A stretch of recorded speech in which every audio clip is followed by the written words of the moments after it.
Welcome to Midday. We're starting off the show with Mark Bertoli from Abbott Wealth Management. Thanks for being here as always, Mark. We love to have you back. It is tax season. That's our theme this month with Abbott is tax season and preparing for taxes, how to file them, all different topics that surround that. Today, though, we're talking specifically about RSPs, right? Yeah, well, you know, I'm in the last... I'm going to give it the same proportion at a time. We got just a few days left. Friday is the last day. March 1st. Yeah, just to make sure that you make your contributions for this year. Right. You know, just some of the statistics. Of course, Friday's it, so you don't go past Friday. These first 2 months are attributed back to 2018 for your income tax returns. And, you know, maximum contribution at $26,500. So I think we have that slide. Let's put that up. We do. I think it's the second slide here. So yes, okay, here we go. There you go. That's what you're talking about. So 26.5. And you know, there's also, and I think Julia did a piece, or Shelby, about the differences between the RSP and tax-free savings accounts. It was interesting. I was like, oh, I learned something here. Very, very unique, you know, because this is a whole new planning tool. You know, when you get to be retired, that tax-free savings account, if you build it up, allows you to take that cruise or do that, you know, take your family to Hawaii or something, the whole family, where it's a big piece and it's non-taxable when it comes out. And it's really neat to learn sort of when to use RSPs and when to use tax-free, because, you know, there's a difference there. And we did talk to them about that. But we want to talk to you about the lessons the lessons learned, I guess, in 2018. Right. Well, we talked in May about, you know, the markets are fine. Make sure you know what you own. And make sure, you know, I said we're 8 years into a good market, but there are a couple of things. You did warn us. And then we talked about it again in December when it was going on. So, so if we could bring up the next slide, you know, just to see what happened, and it really happened in the final quarter. But our TSX Composite Index was down 11.64, capped financials 9.22% to the negative, so are banks, right? And I'm going to talk specifically as an example about banks, and energy down 26%. And, you know, it's funny because people tend to make reaction and think about things very deeply when the markets are down.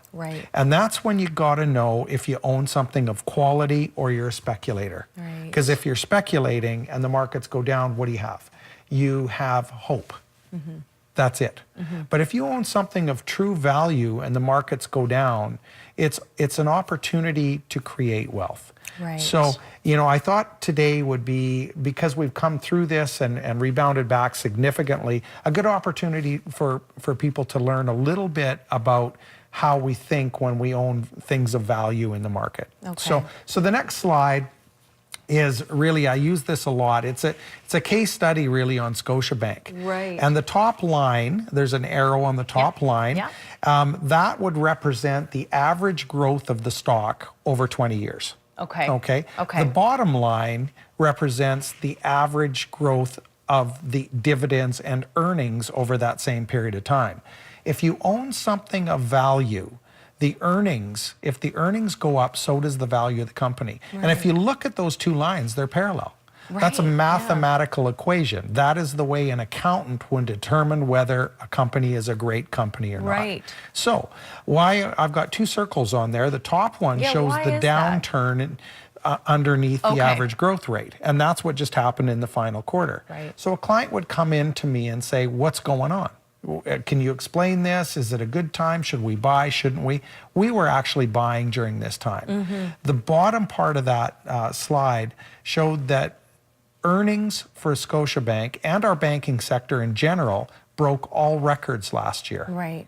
So the price went down, but the earnings went up, which should have had the price go up. So, you know, you look at the cap financials right now, they're up 11.65% year to date. They're merely reflecting what happened last year. The price should have gone up, but negative market sentiment and other factors, news and everything else that was going on trumped logic. So we look for opportunities when logic is being trumped, because that's when we can go in and buy more Scotiabank or whatever a great company of true value and buy it at a discount for our clients. It's kind of a time to reassess, right? And really puts everything into perspective. When you're creating wealth, you should be looking at, if I do this today, what will it look like 5 years from now? Right. And that way, you take a lot of the worry out of the market. You take the speculation out of the market. I joke with clients all the time. I said, if you want to gamble, well, don't do it with your investment portfolio. Right. Get some friends and go to Las Vegas and put the quarter in there and pull the arm and away you go. A little safer. Yeah. So I think there's some lessons learned. We've had a reprieve here a little bit. We've bounced back. There's a lot of things out there that have no true value. You know, a lot of the marijuana stocks, for instance, they were down significantly through this, but they have no earnings right now to back them up. They're speculative things. So it's got to get people thinking. When things go, when people get worried, speculative investments get hurt the most. So. We are almost out of time, Mark, but I really want to show this. We do have a poster. Here we go. I wanted to put this up here. This is something that obviously the Thompson Valley Orchestra, you really support this, a Celtic celebration. So that's taking place on March 2nd. We wanted to put that up while you were here. Well, thank you. There you go. Thanks so much, Mark. I really appreciate your insight into all of this. For more information or to get a hold of Mark or any of the team at Abbott, there it is on the screen. We're back in a minute. Stay with us.